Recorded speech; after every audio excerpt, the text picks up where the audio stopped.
Hello बच्चों, आज के इस वीडियो में हम क्लास 12 फिजिक्स फर्स्ट पेपर का जो पहला चैप्टर है इलेक्ट्रिक चार्ज एंड फील्ड, इससे संबंधित हमारे जितने भी महत्वपूर्ण न्यूमेरिकल हैं उनको हम सॉल्व करेंगे। हम सबसे पहले एनसीईआरटी के जो हमारे एक्सरसाइज के न्यूमेरिकल हैं पहले उनको देखेंगे। उसके पश्चात जितने भी इस चैप्टर से संबंधित इम्पॉर्टेंट न्यूमेरिकल क्वेश्चन होंगे उनको हम सॉल्व करेंगे। इसलिए अगर आप हमारे चैनल पर नए हो तो चैनल को सब्सक्राइब करके बेल आइकन दबा दें, जिससे कि आने वाली हर वीडियो की नोटिफिकेशन आपको प्राप्त होती रहे। तो आइए अब हम इन क्वेश्चनों को एक एक करके सॉल्व करते हैं। क्वेश्चन नंबर फर्स्ट है, इसमें बोला है वायु में एक दूसरे से 30 सेंटीमीटर दूरी पर रखे दो छोटे आवेशित गोलों पर क्रमशः 2 × 10⁻⁷ कूलाम तथा 3 × 10⁻⁷ कूलाम आवेश हैं। इनके बीच कितना बल है। आप इस क्वेश्चन को कूलाम के नियम द्वारा आसानी से सॉल्व कर सकते हैं। चलिए फिलहाल इसको आपको हम सॉल्व करके दिखा देते हैं कि इसका आंसर हमें क्या मिलेगा और कैसे इसको हम सॉल्व करेंगे। सबसे पहले हम क्या करते हैं कि यहाँ पर जो वैल्यू दिए हुए हैं उनको हम लिख लेंगे। दिया हुआ पहले दोनों आवेशित गोलों के बीच की दूरी 30 सेंटीमीटर। अब इनके बीच की दूरी को आप स्मॉल आर से या फिर डी से किसी भी अक्षर के द्वारा प्रदर्शित कर सकते हैं। तो यहाँ स्मॉल आर द्वारा हम दिखा दिए। तो इसका वैल्यू दिया 30 सेंटीमीटर। ये सेंटीमीटर में, सबसे पहले इसको मीटर में चेंज कर लेंगे। अगर मीटर में चेंज करते हैं तो ये हो जाएगा हमारा 30 हो जाएगा इंटू 10⁻⁻² हो जाएगा। अब ये मीटर हो गया। चाहे तो आप इसको थोड़ा और सॉल्व कर सकते हैं, और सॉल्व करेंगे तो ये हो जाएगा 3 × 10⁻⁻, हो जाएगा माइनस यहाँ पर ध्यान देंगे एक जीरो हम हटा रहे हैं, -2 था तो यहाँ पर 10⁻⁻1 बचेगा। ये मीटर में है, इनके बीच की दूरी हो गई। आगे इनमें से प्रत्येक गोले पर आवेश की मात्राएं दी हुई हैं, इनको हम लिख लेते हैं। पहले गोले पर जो आवेश की मात्रा होगी इसको हम Q1 से दिखा देते हैं। तो ये Q1 बराबर होगा 2 × 10⁻⁻, ये हो जाएगा हमारा -7 कूलाम। उसके बाद दूसरे गोले पर आवेश की मात्रा Q2 दिया हुआ है, तो यहाँ पर इसको भी हम यहाँ लिख देते हैं। दूसरा ये Q2 हो जाएगा, इसका वैल्यू दिया हुआ है 3 × 10⁻⁻, ये हो जाएगा -7 कूलाम। फिर बोला है इनके बीच कितना बल है, यानी कि इनके बीच का बल का जो परिमाण है उसको हमें मालूम करना है। अब आप इसको आसानी से कूलाम के नियम द्वारा सॉल्व कर सकते हैं। एक लाइन आप यहाँ पे लिख दीजिएगा, ज़्यादा सही रहेगा, या सीधे लगा सकते हैं। वैसे लिख देंगे हम तो सही रहेगा हिंदी एक लाइन, क्योंकि हमें मान लीजिए बोर्ड के एग्जाम में बैठना, ऐसा तो है नहीं कि कंपटीशन का एग्जाम है सीधे क्वेश्चन को सॉल्व करके टिक लगा दें, इसलिए लिखना थोड़ा हिंदी भी जरूरी है। तो यहाँ पर बोला था हमारे क्वेश्चन में इनके बीच कितना बल है, लिख देंगे दोनों आवेशित गोलों के बीच लगने वाला बल। अभी आपको हम बताए थे कि इस क्वेश्चन को हम कूलाम के नियम द्वारा सॉल्व करेंगे, और कूलाम के नियम द्वारा जो बल का परिमाण ज्ञात करने का फार्मूला होता है ये होता है 1/F = 1/4πε0 Q1 Q2 और उसके बाद बटे R²। अब इस फार्मूले के द्वारा आसानी से हम क्वेश्चन को सॉल्व कर सकते हैं। यहाँ पर हमें बल का परिमाण ज्ञात करना है, तो ये F बराबर हो गया हमारा 1/4πε0। इसका वैल्यू आपको मालूम ही है कि इसका जो वैल्यू होता है ये होता है 9 × 10⁻⁻, ये 9 हो जाएगा। और उसके बाद इंटू फिर आगे बात करें हम तो Q1 Q2। अब यहाँ पर Q1 का मान मालूम ही था, ये दिया हुआ था हमारे क्वेश्चन में 2 × 10⁻⁻7। और अगर हम Q2 की बात करें तो ये दिया हुआ था 3 × 10⁻⁻7, इसको लिख देंगे 3 × 10⁻⁻7 बटे पूरे के नीचे R² था, यहाँ पर हम इसका भी वैल्यू रख देते हैं R²। R का वैल्यू मिला था हमको 3 × 10⁻⁻1 मिला था, तो इसको भी हम लिख देंगे, हो गया 3 × 10⁻⁻1। R का स्क्वायर था तो इसका यहाँ पर हम स्क्वायर कर देंगे। अब इसे सॉल्व कर लेते हैं।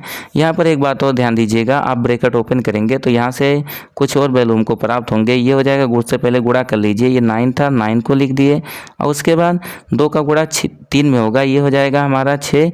यहाँ गुणा हम क्यों नहीं किए, क्योंकि अभी ये देखिए कैंसिल होगा, थोड़ा और सॉल्व करेंगे। आगे अगर बात करें तो ये हो जाएगा हमारा 10⁻9, यहाँ पर देखेंगे तो 10⁻9 था, 10⁻9 हो गया। और उसके बाद इंटू 10⁻⁻7 इसको देखेंगे तो 10⁻⁻, ये 14 हो जाएगा। अंश वाले तो सारे वैल्यू यहाँ पर हम लिख लिए हैं। अब अगर हम हर की बात करें तो यहाँ पे हर में आप देखेंगे जब स्क्वायर हटेगा तो यहाँ से हमको क्या प्राप्त होगा। अगर हम ये स्क्वायर यहाँ से हटा देते हैं तो यहाँ से जब स्क्वायर हटाएंगे तो 3 का जो स्क्वायर है ये 9 होगा, और उसके बाद इंटू 10 के पावर -1 का भी स्क्वायर है, तो ये हो जाएगा हमारा 10 के पावर -2। यहाँ पर 9 से 9 कैंसिल होगा, और अगर 9 से 9 कैंसिल कर देते हैं तो यहाँ से हमें जो बल प्राप्त होगा, यानी कि जो बल का परिमाण प्राप्त होगा, ये हो जाएगा हमारा, लिख देंगे यहाँ पे F बराबर ये प्राप्त होगा 6 बचा है, 6 को लिख देते हैं, और उसके बाद इंटू 10 के पावर की अगर बात करें तो यहाँ पर 10 के पावर -2 ये ऊपर जाएगा तो प्लस में हो जाएगा, और पहले से हमारे पास था यहाँ पर 10 के पावर +9 -14।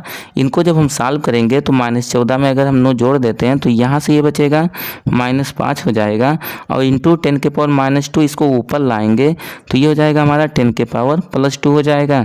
आगे इसको अगर हम देखें तो ये हो जाएगा हमारा 6 इंटू 10 के पावर में -5 +2 ये बचेगा -3।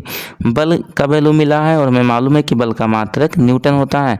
मात्रक लिखना आप ना भूलें, क्योंकि मात्रक काफ़ी इंपॉर्टेंट होता है हमारे न्यूमेरिकल के लिए, तो इस बात को आप याद रखिएगा। एक बात और, यहाँ पर अगर आप देखें तो बल का जो परिमाण मिला ये हमें धनात्मक मिला है, और अगर बल का परिमाण धनात्मक है तो इसका मतलब ये हुआ कि जो हमारे बल की जो प्रकृति होगी वो प्रतिकर्षी होगी। तो यहाँ पर लिख देंगे कि बल की प्रकृति अगर आप लिखना चाहें तो यहाँ पर लिख सकते हैं कि जो बल लगेगा वो प्रतिकर्षण बल लगेगा। इस बात को याद रखिएगा, लिख देंगे प्रतिकर्षण बल। तो इस बात को याद रखिएगा, बल की जो प्रकृति होगी वो प्रतिकर्षण होगी। अगर यहाँ पर हमको माइनस चिन्ह मिला होता तो इसका मतलब एक धनात्मक आवेश था तो दूसरा ऋणात्मक आवेश होगा। उस स्थिति में बल की प्रकृति आकर्षण की होती। ये हमारा क्वेश्चन नंबर 1 था, जो कि हमें आंसर जिसको आपको हम सॉल्व करके बता दिए। यहाँ पर अगर हम देखें तो हमारा आंसर जो मिला है ये मिला है हमें 6 इंटू 10 के पावर -3 न्यूटन। ये हमारे क्वेश्चन का आंसर है। अब हम अगला क्वेश्चन देख लेते हैं।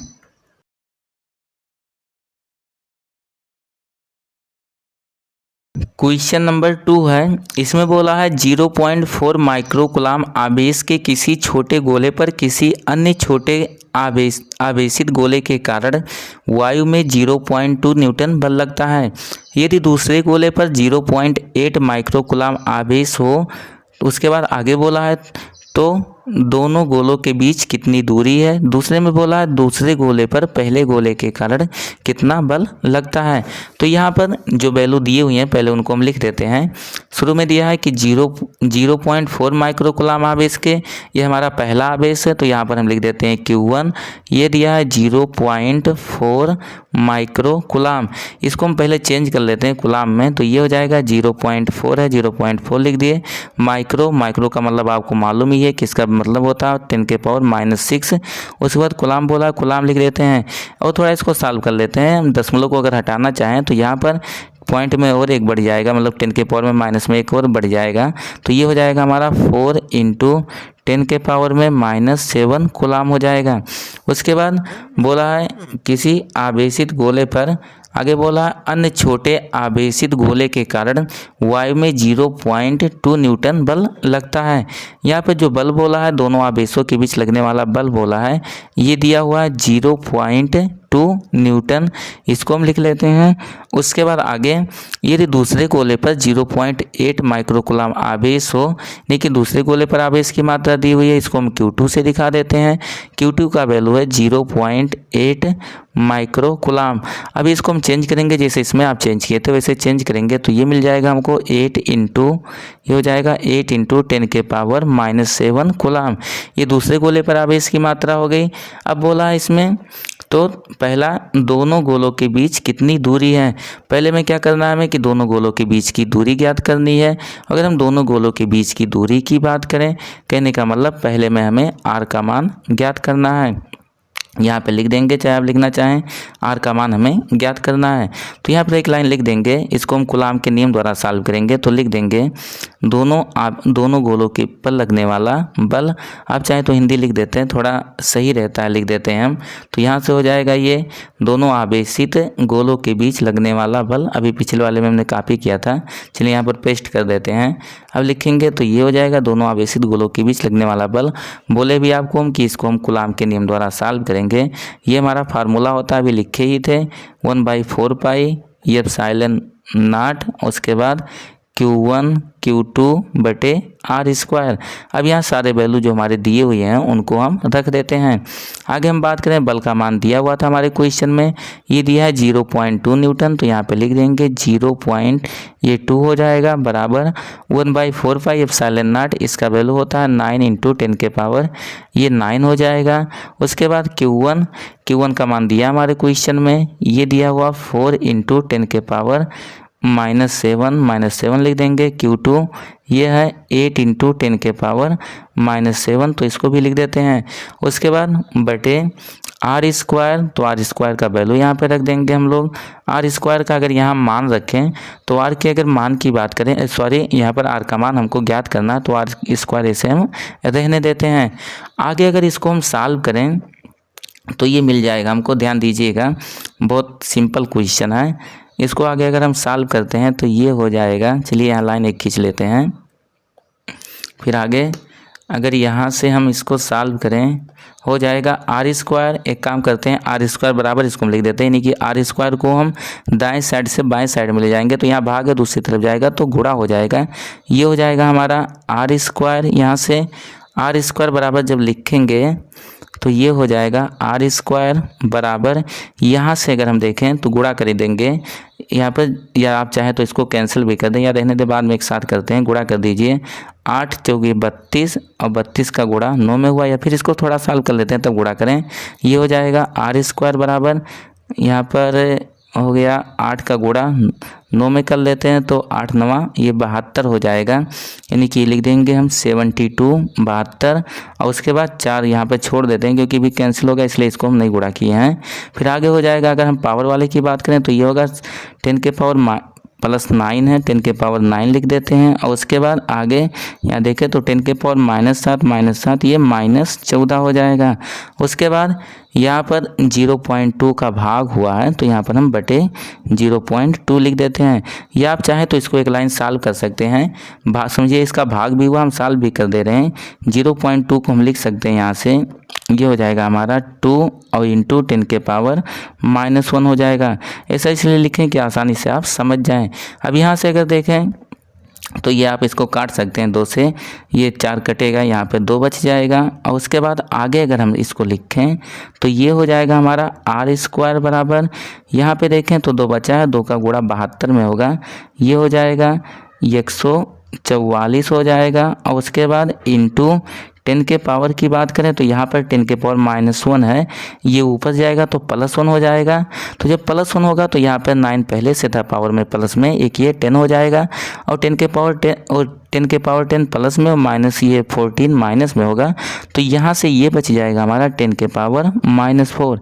इधर से अगर आप स्क्वायर हटाते हैं तो यहाँ पर ये इसका वर्गमूल हो जाएगा। अगर हम 144 के वर्गमूल की बात करें तो ये 12 होगा, और इंटू 10 के पावर -4 है, इसका वर्गमूल -2 होगा। बीच की दूरी थी, सारे मात्रक हमारे MKS पद्धति में था इसलिए मीटर हो जाएगा। आगे इसको थोड़ा और आप सॉल्व करें तो 10 के पावर -2 मीटर है, इसको आप सेंटीमीटर में बदलें तो ये मिल जाएगा हमको 12 सेंटीमीटर, क्योंकि 1 मीटर में 100 सेंटीमीटर होते हैं, तो ये 10 के पावर -2 कैंसिल होगा, 12 सेंटीमीटर बचेगा। ये हमारा पहला आंसर हो गया। और आगे अगर आप ध्यान दें, यहाँ पर जो हमारा दूसरा क्वेश्चन यहाँ पर दिया हुआ था, इसको भी यहीं देख लीजिए, बगल में लिख देते हैं हम, ध्यान दीजिएगा थोड़ा। ये हो जाएगा हमारा, यहाँ से बोला था दूसरे वाले में, बी वाले में यहाँ लिख देते हैं बी वाले में बोला था कि दूसरे गोले पर पहले गोले के कारण कितना बल लगता है। अब इसको आप अगर प्रदर्शित करना चाहें तो इसको हम प्रदर्शित कर देते हैं। बोला था दूसरे गोले पर पहले गोले के कारण कितना बल लगता है, यानी कि F21 का वैल्यू हमको फाइंड करना है, किसका वैल्यू क्या होगा, ये मान हमको मालूम करनी है।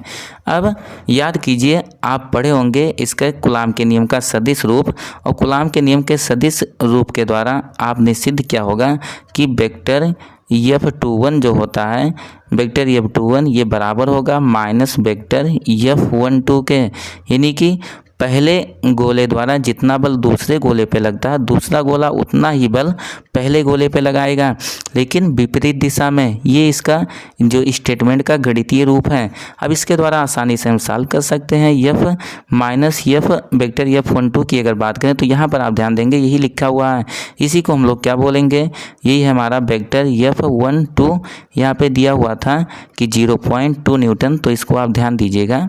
यहाँ पर हम इस रूप में नहीं लिखे थे, यहाँ पर इस बात को आप ध्यान दीजिएगा। ठीक, उसके बाद आगे अगर बात करें, यहाँ पर अगर हम वैल्यू रखते हैं तो ये जो हमारा वैल्यू हो जाएगा माइनस, उसके बाद वेक्टर F12, इसका मान है 0.2 न्यूटन, तो ये मिल जाएगा हमको 0.2 न्यूटन।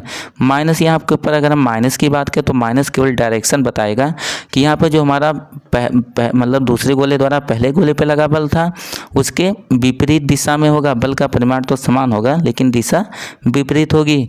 ये हमारा क्वेश्चन नंबर 2 था। अब आगे हम अगला क्वेश्चन देख लेते हैं।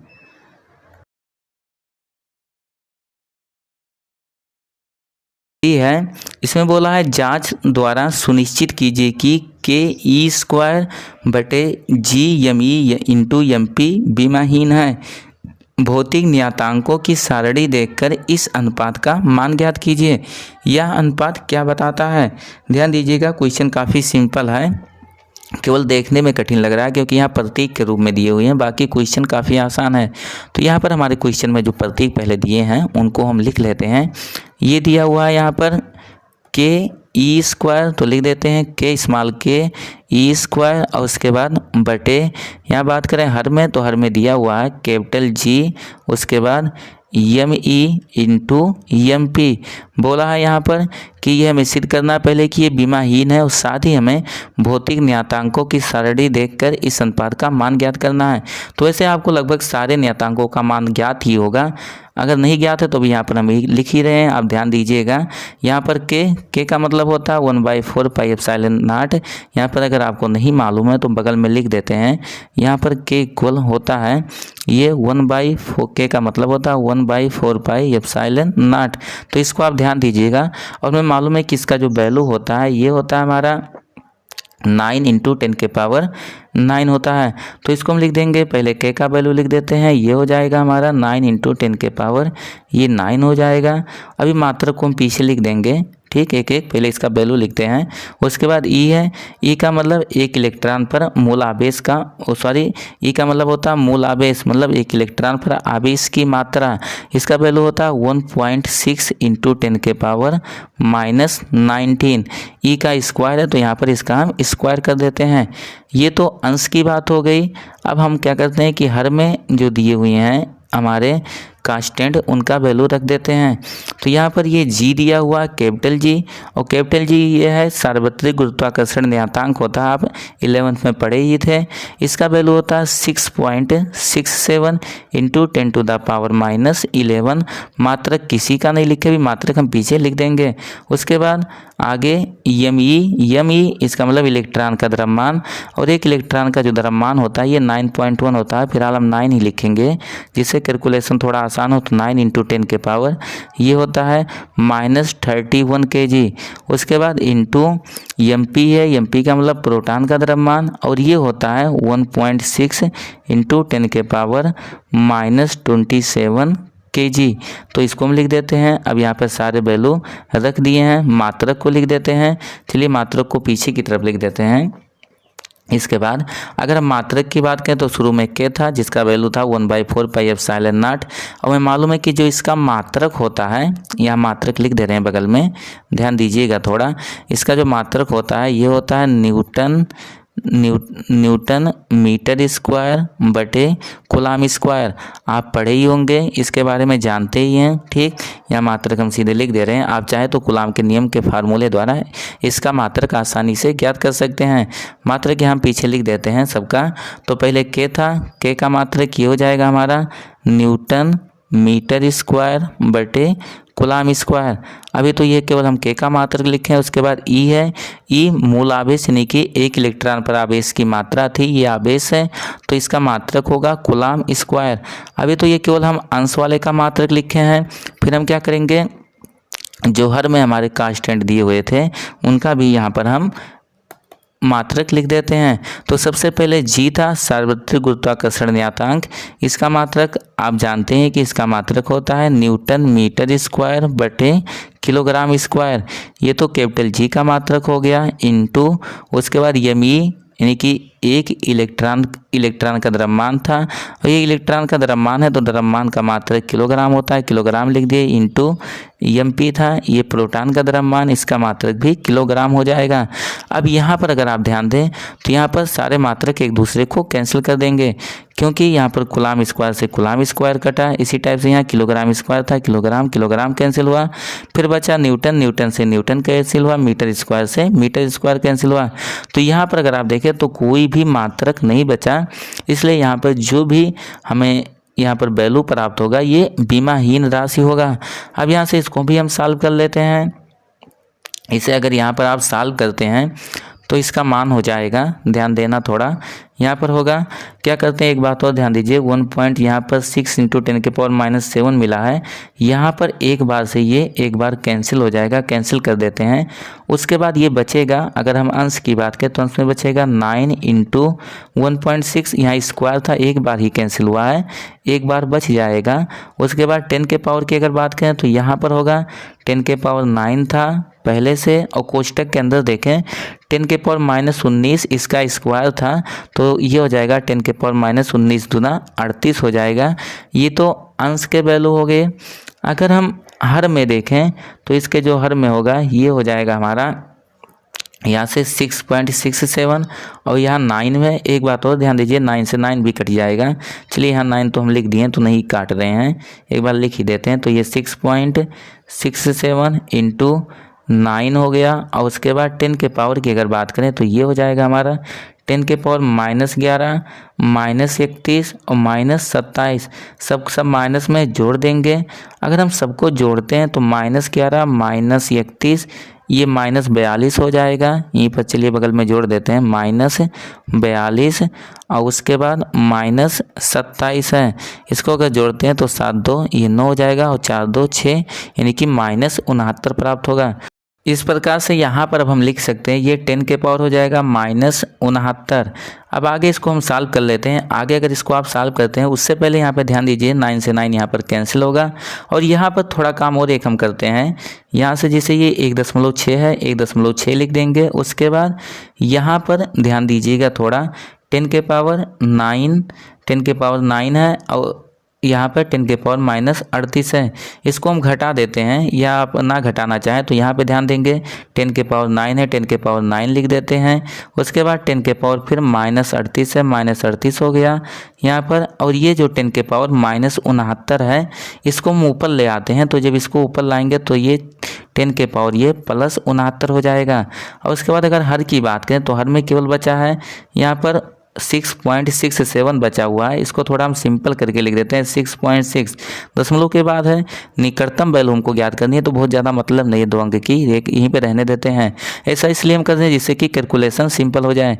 अब यहाँ पर आप सोचिए दशमलव से दशमलव कटा और 2 से भी इसको हम काट देते हैं तो ये बचेगा हमारा 8/33 हो जाएगा। और उसके बाद 10 के पावर यहाँ बात करें तो यहाँ पर 10 के पावर होगा, इसको हम जोड़ लेते हैं, सबको सॉल्व कर लेते हैं तो ये हो जाएगा 10 के पावर +9 है और उसके बाद यहाँ पर +69 है, इसको जोड़ेंगे तो ये हमारा हो जाएगा 78 यानी कि 78 हो जाएगा। और उसके बाद इंटू 10 के पावर -38 बचा हुआ है, इसको लिख लेते हैं। आगे अगर इसको सॉल्व करें 8 में 33 से आप भाग कर दीजिए, भाग करेंगे तो लगभग इसका वैल्यू जो मिलेगा हमको ये 0.24 के लगभग मिलेगा, और भी अंक मिलेंगे लेकिन ये लगभग इतना मिलेगा। उसके बाद इंटू अगर हम 10 के पावर की बात करें तो यहाँ पर घटा देते हैं, 8 में से 8 घटा ये 0 हो जाएगा। और उसके बाद 7 में से 3 घटाएंगे ये 4 हो जाएगा, प्लस में मिलेगा क्योंकि 78 बड़ा था। फिर आगे अगर इसको हम और आगे थोड़ा सॉल्व करें तो यहाँ से जब इसको और आगे हम सॉल्व करेंगे ये हो जाएगा हमारा यहाँ से, चलिए ध्यान दीजिएगा यहाँ से होगा, इसको आगे हम सॉल्व करेंगे, मिल जाएगा हमको 0.1 अंक इधर लाएंगे, मानक रूप में लिखेंगे तो ये हो जाएगा 2.4 इंटू 10 के पावर में 1 कम हो जाएगा, तो 1 जब कम होगा तो यहाँ 39 बचेगा।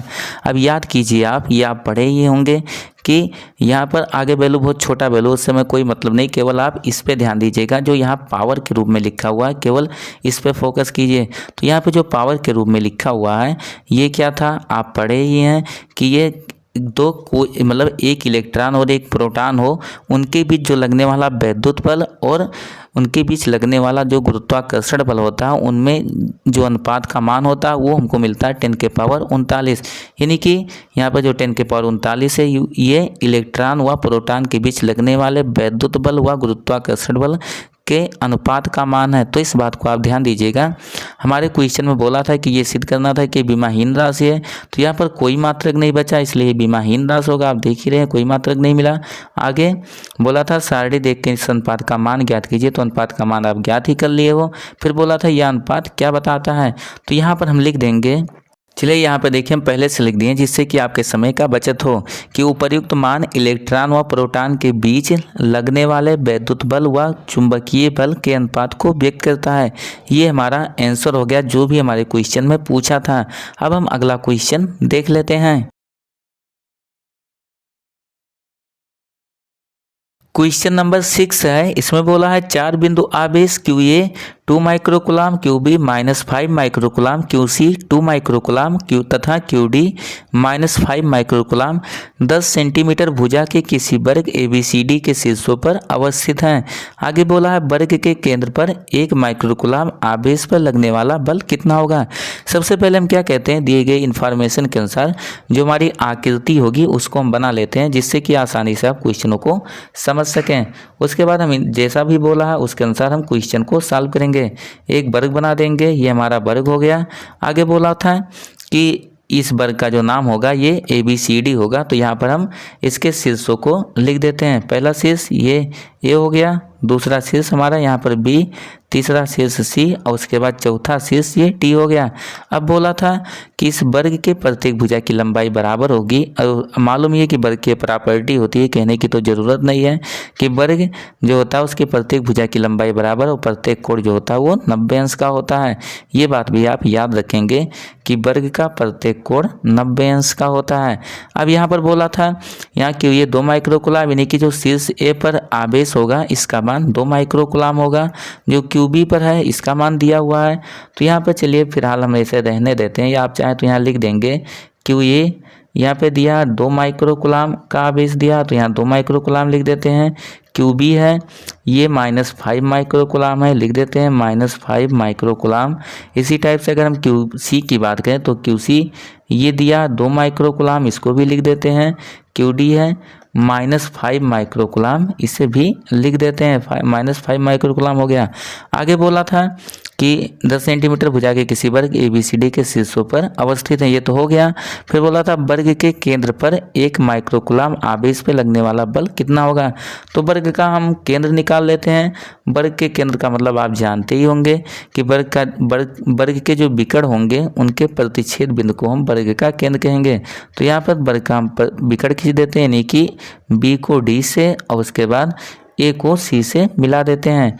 अब इन दोनों विकर्णों को जो हम खींचेंगे तो इनका जो प्रतिच्छेद बिंदु होगा इसको हम कुछ मान लेते हैं कि इनका जो प्रतिच्छेद बिंदु है ये O है, इसको O से दिखा देते हैं।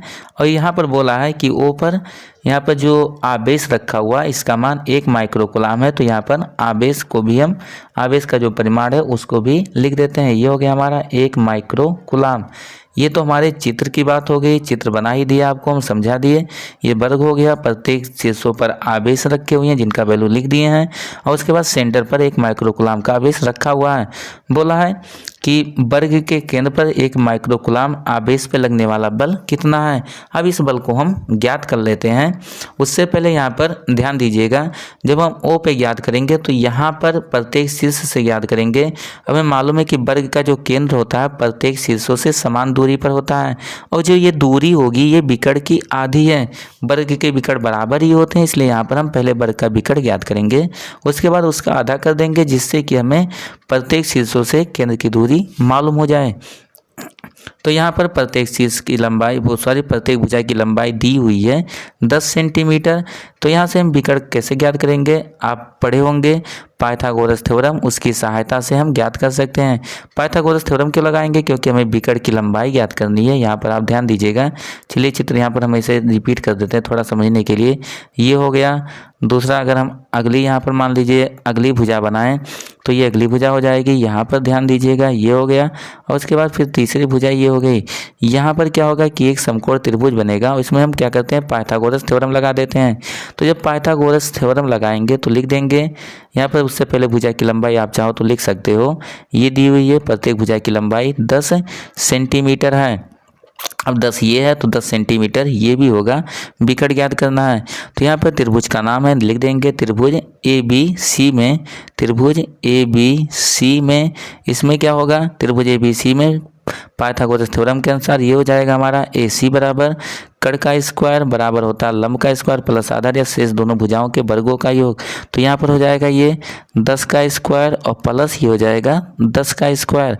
आगे जब हम AC बराबर लिखेंगे तो इधर से जब ये स्क्वायर हटेगा तो ये अंडर रूट में होगा, अंडर रूट में होगा, लिख देते हैं यहाँ पर, ये हो जाएगा हमारा अंडर रूट 10 का स्क्वायर, ये 100 होगा और प्लस 10 का स्क्वायर, फिर ये 100 हो गया। आगे अगर देखें तो 100 ये 200 होगा, या इसको ऐसा हम लिख सकते हैं थोड़ा समझने के लिए जिससे कि आप आसानी से समझ जाओ। इसको हम लिख देंगे 2 गुणे ये 100 हो जाएगा, तब भी ये 200 लिखा हुआ है। अब यहाँ पर 100 का जो वर्गमूल होगा वो 10 और उसके बाद अंडर रूट 2 बच जाएगा, रहने देते हैं इसे। उसके बाद ये तो AC की बात हो गई, लेकिन हमें केंद्र से प्रत्येक शीर्षों की दूरी ज्ञात करनी थी। तो यहाँ पर केंद्र, चलिए चित्र पर थोड़ा ध्यान दीजिएगा। यहाँ पर शीर्ष A पर 2 माइक्रोकूलाम आवेश रखा हुआ है, जिसके कारण केंद्र पर रखे आवेश पर लगने वाला बल हमें ज्ञात करना है। इस पर लगने वाला जो बल होगा शीर्ष A के कारण, इसको हम FA से दिखा देते हैं। और यहाँ पर जो FA की दिशा होगी, आप ध्यान दीजिएगा, यहाँ पर दोनों धनात्मक आवेश हैं तो इनकी दिशा क्या होगी, यहाँ पर इनके बीच प्रतिकर्षण बल लगेगा और ये बल की दिशा जो होगी ये एक माइक्रोकूलाम आवेश की ओर होगी। तो यहाँ पर इसकी दिशा को हम प्रदर्शित कर देते हैं, इसकी दिशा को यहाँ पर इसको हम FA के द्वारा दिखा देते हैं। तो ये हो जाएगा हमारा FA और ये इसकी दिशा होगी।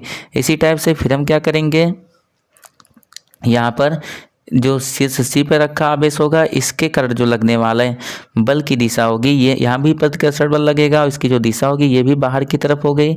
इसको हम यहाँ पर वेक्टर FC से दिखा दे रहे हैं। एक बात और आप ध्यान देंगे यहाँ पर कि जैसे शीर्ष A पर 2 माइक्रोकूलाम का आवेश रखा हुआ है और शीर्ष C पर भी 2 माइक्रोकूलाम का आवेश रखा हुआ है, और इन दोनों आवेशों द्वारा केंद्र पर बल लगता है 1 माइक्रोकूलाम वाले आवेश पर। इसलिए यहाँ पर जो बल का परिमाण होगा ये बराबर होगा, क्योंकि इनके बीच की दूरी भी बराबर है, केंद्र से शीर्ष के बीच की दूरी भी बराबर है, आवेशों का परिमाण भी बराबर है। इसलिए यहाँ पर इनके बीच लगने वाला जो बल का परिमाण होगा ये भी बराबर होगा। तो यहाँ पर आप लिख देंगे, थोड़ा सही रहेगा, लिख देंगे यहाँ पर एक लाइन लिख दीजिएगा इसे, संलग्न चित्र से।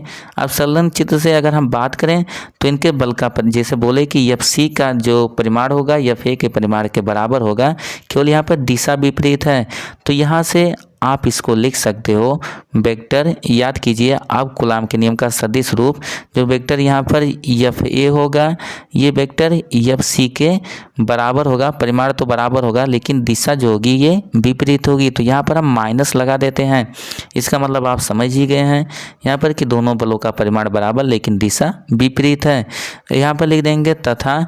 इसी टाइप से आप शीर्ष B और शीर्ष D पर रखे आवेश को देखिए, यहाँ पर शीर्ष B और शीर्ष D इनके बीच लगने वाला जो बल होगा इसकी प्रकृति आकर्षण की होगी, क्योंकि एक प्लस में है तो दूसरा माइनस में है, और इसकी जो दिशा होगी ये बड़े आवेश की तरफ होगी। तो यहाँ पर अगर हम इसकी दिशा की बात करें तो जो इसकी दिशा होगी यहाँ पर ये B की तरफ होगी, और इसकी दिशा को इसको हम इसको भी हम प्रदर्शित कर देते हैं। शीर्ष B है तो इस पे लगने वाला जो बल होगा इसको हम वेक्टर FB से दिखा देते हैं। इसी टाइप से यहाँ पर D के कारण ओ पे जो लगने वाला बल होगा ये भी आकर्षण बल होगा और इसकी दिशा भी डी की तरफ हो जाएगी। इसको हम दिखा देते हैं वेक्टर एफ डी के द्वारा दिखा देते हैं। अब यहाँ पर भी देखें तो जो एफ बी का परिमाण होगा एफ डी के परिमाण के बराबर होगा, क्योंकि बी पर भी -5 माइक्रोकुलाम का आवेश रखा हुआ है और डी पर भी -5 माइक्रोकुलाम का आवेश रखा हुआ है। तो यहाँ पर जो एफ बी होगा वो एफ डी के बराबर होगा, लेकिन जो दिशा होगी दोनों की वो परस्पर विपरीत होगी। तो यहाँ पे लिख देंगे वेक्टर एफ बी बराबर ये होगा, किसके होगा, वेक्टर एफ डी के बराबर होगा।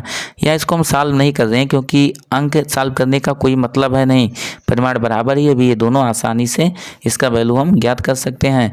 हमारे क्वेश्चन में बोला था कि वर्ग के केंद्र पर 1 माइक्रोकुलाम पर जो लगने वाला बल होगा ये कितना होगा। तो यहाँ पे लिख देंगे हम अतः केंद्र पे लगने वाला बल, या केंद्र पर लिख देंगे केंद्र पर परिणामी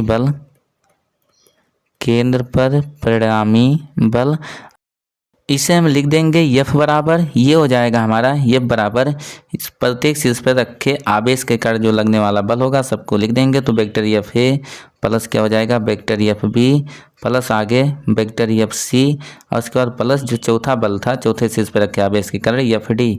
अब यहाँ पर फिर आगे अगर आप इसको सॉल्व करें तो जो एफ ए है ये माइनस एफ सी के बराबर है। तो यहाँ पर एफ ए का वैल्यू रख देते हैं vector minus F C plus जो ये वेक्टर, हाँ यहाँ पर ध्यान दीजिएगा थोड़ा गलती हुआ है क्योंकि दोनों बी और डी पे रखे आवेश के कारण जो लगने वाला बल था इनका परिमाण समान और दिशा विपरीत थी, तो यहाँ माइनस होगा। तो वेक्टर एफ बी की जगह पे यहाँ पे लिख देंगे हम लोग, ये हो जाएगा माइनस वेक्टर एफ डी, यहाँ से प्लस हटा देते हैं, ये हो जाएगा माइनस वेक्टर एफ डी और उसके बाद फिर क्या करते हैं प्लस वेक्टर एफ सी था तो वेक्टर एफ सी हो गया प्लस उसके बाद वेक्टर एफ डी है तो एफ डी हो गया। यहाँ पर क्या होगा minus F C plus F C ये कैंसिल हुआ, एफ डी से एफ डी कैंसिल हुआ, तो यहाँ से मिल जाएगा हमको 0, यानी कि केंद्र पे जो लगने वाले बल का परिणामी होगा ये 0 होगा। ये हमारे क्वेश्चन का आंसर है। अब इसके अलावा जो शेष बचे क्वेश्चन हैं उनको हम अगले वीडियो में देखेंगे। ये वीडियो आपको कैसा लगा कमेंट बॉक्स में लिखकर जरूर बताएं। वीडियो पसंद आया हो तो वीडियो को लाइक और शेयर जरूर करें। एक बात और, अगर आप हमारे चैनल पर नए हो तो चैनल को सब्सक्राइब करके बेल आइकन दबा दें जिससे कि आने वाली हर वीडियो की नोटिफिकेशन आपको प्राप्त होती रहे।